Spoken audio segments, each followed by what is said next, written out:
Olá, pessoal! Espero que vocês estejam todos muito bem.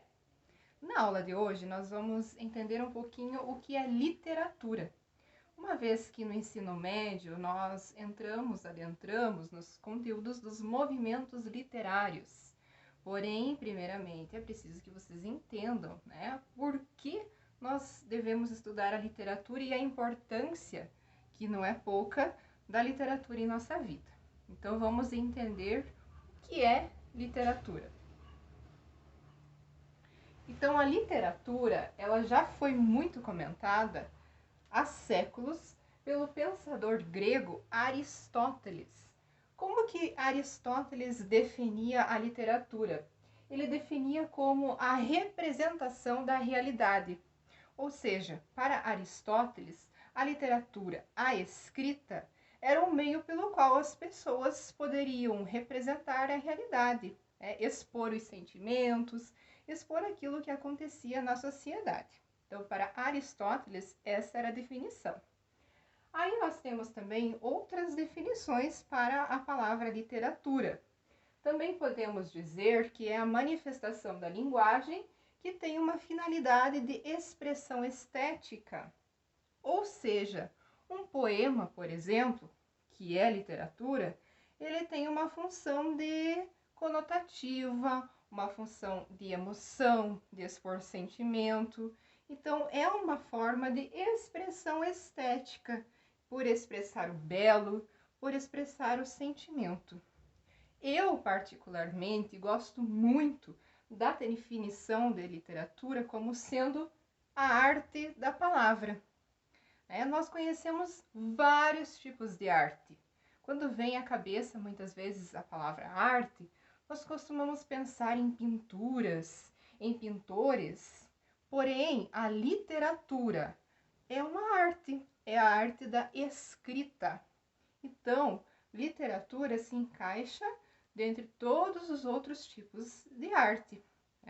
Um escritor é um artista. Então, para mim, essa é a mais bela e mais pura definição do que é literatura. Escrever é uma forma de arte, e nos desperta muitos sentimentos, inclusive. Quais são as funções da literatura? Ou seja, para que ela serve? A literatura não tem uma função assim dita como definitiva. Ela serve para isso ou ela serve para aquilo.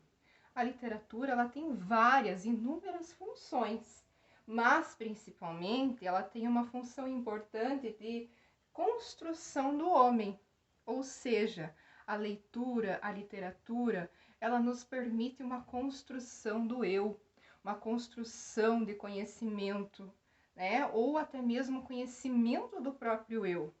Então essa é uma das funções primordiais da literatura, além de todas as outras, expressão de sentimento, críticas à sociedade. Ela existe várias funções, mas a mais importante de todas, elas nos permite crescer, elas nos permite evoluir enquanto ser humano. A história da literatura. A literatura, ela é a arte da palavra, ela é a arte da escrita. Então, é claro que desde que nós tivemos o primeiro contato com a linguagem escrita, a língua portuguesa, desde que ela teve as suas primeiras palavras escritas, ela tem também uma história, e a história, ela muda com o decorrer do tempo. Então, pode-se dizer que a literatura, ela é essa ciência que estuda essas mudanças que foram ocorrendo com o passar do tempo. Por exemplo, os escritores, as ideias que eram colocadas no papel lá no século XV, agora no século XXI, podem nem ser mais, nem ser mais vistas. Essas ideias podem ter mudado justamente por isso, porque a literatura ela é capaz de mudar com o passar do tempo. Porém, tem escritos que nós lemos do século XVI, XVII, nós lemos hoje e achamos que podem estar falando do atual. Então, isso é independente. O que vocês precisam saber é que a manifestação artística da literatura, ela também foi se modificando com o passar do tempo. Vocês falam muito também de arte, né, nas aulas de arte, de escritores, de pinturas, esculturas, né, e muito está ligado também às ideias que a literatura vai trazer para vocês. Aqui eu coloquei um mapinha que é, se vocês pesquisarem na internet, porque aqui não está muito fácil para visualizar, mas também vai estar lá no material que eu disponibilizei para vocês. Ele é um mapa histórico dos movimentos literários que ocorreram em Portugal e aqui no Brasil, tá? Então nós vamos focar na língua portuguesa. Como que foi a nossa literatura em língua portuguesa? Antes de o nosso país ser descoberto, como era a literatura, né? Que foi trazida, é claro, de Portugal depois aqui para o Brasil, com o quinhentismo.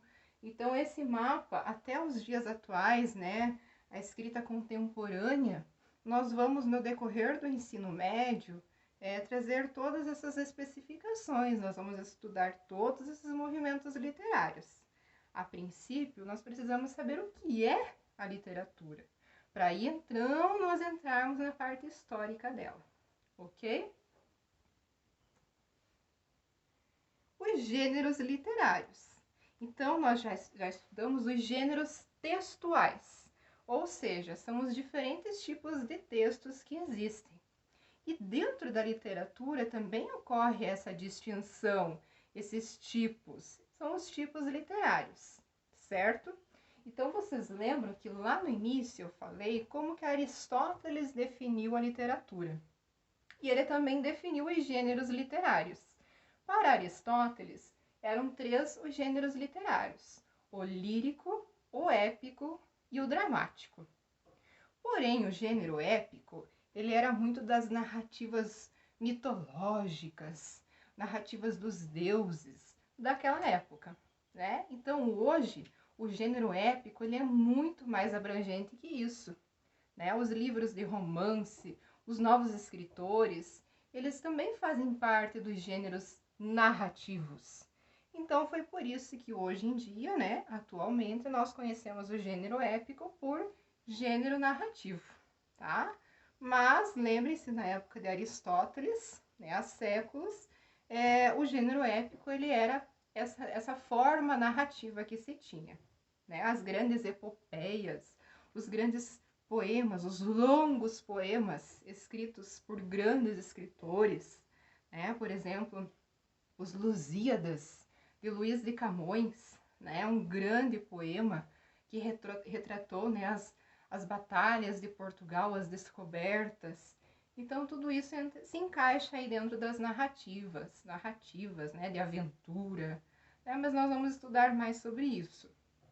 Então, o gênero lírico. O que é o gênero lírico? É basicamente a poesia. Os poemas, que muitos de vocês podem gostar ou não, eles se encaixam no gênero lírico.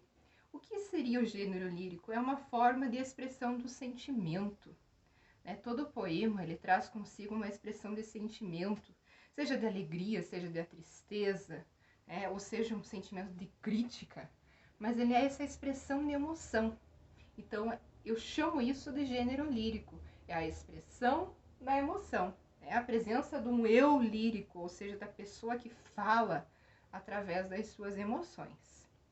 O gênero narrativo, né, conhecido também lá como gênero épico, são aquelas histórias, né, onde ocorre um narrador, um personagem, um tempo, né, que eu tenho certeza que vocês já devem ter lido alguma história aí do gênero narrativo, né? Os contos, os romances.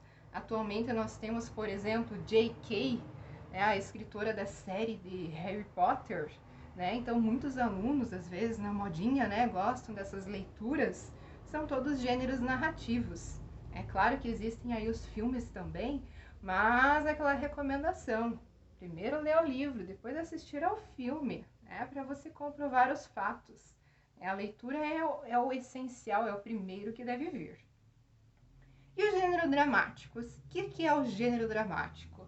Ele é toda a escrita que ela é feita para ser encenada, né? Por exemplo, as tragédias, as comédias, as novelas ou até mesmo os filmes, né? Eles têm toda uma sequência de personagens, a fala de tal personagem, o narrador. Então, quando eu produzo um texto com a finalidade dele virar um teatro, dele virar uma encenação, eu chamo isso de gênero dramático. Então, gravem, são 3 os gêneros: lírico, narrativo, dramático. Tá? E se ouvir falar em epopeia, aliás, se ouvir falar em épico, lembre-se que agora ele se encaixa dentro dos gêneros narrativos. Certo, pessoal? E, para finalizar, texto literário e texto não literário. Então, nós já sabemos o que é literatura.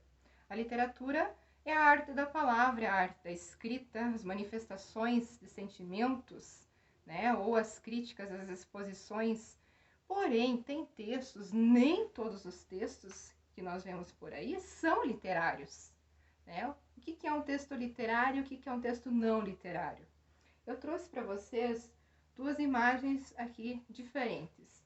A primeira delas, que nós colocamos como texto não literário, é uma notícia. Ela diz assim: coronavírus, doença deixa mundo em alerta. E aí ela traz o corpo do texto. Isso é um texto literário? Não. Por que ele não é literário?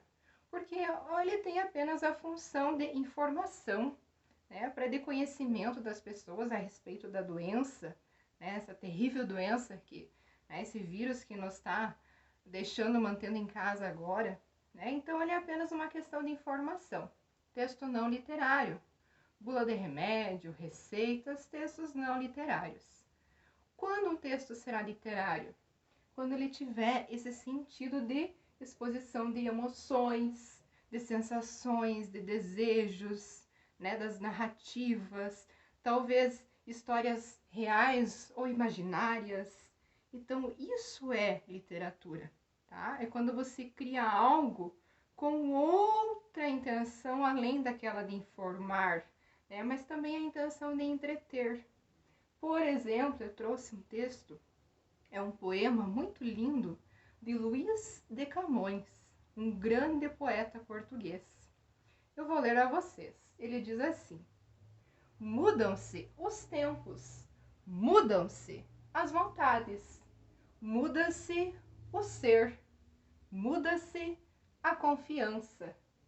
Todo o mundo é composto de mudança, tomando sempre novas qualidades. Continuamente vemos novidades, diferentes em tudo da esperança. Do mal ficam as mágoas na lembrança, e do bem se ouve as saudades. O tempo cobre o chão de verde manto, que já coberto foi de neve fria, e em mim converte em choro o doce canto. E afora esse mudar-se a cada dia, outra mudança faz demora espanto, que não se muda já como soía. Viram só? Luís de Camões falando aqui das mudanças. Né? Todos nós mudamos, a literatura muda, né? Tudo com o passar do tempo vai ganhando novas perspectivas, novas ideias. E que bom que nós sofremos essas mudanças. Né? Mudar é bom. Às vezes se torna um pouco difícil de mudar, por exemplo, nós com as nossas aulas online agora, é uma mudança. Mas pode ser que lá no fundo, depois nós pensamos, nossa, que show, foi muito bom essa mudança. Então, que bom que mudar é possível e mudar é preciso. Certo, pessoal? Se vocês tiverem alguma dúvida, o que é literatura, para que serve literatura, né, as diferenças, o que é literário, o que não é, quais os tipos de literatura, podem me mandar as perguntas que eu respondo, ok? Até a nossa próxima aula. Estudem o material, consultem o que vocês puderem, façam anotações no caderno, tá? Não deixem de fazer isso. Tchau!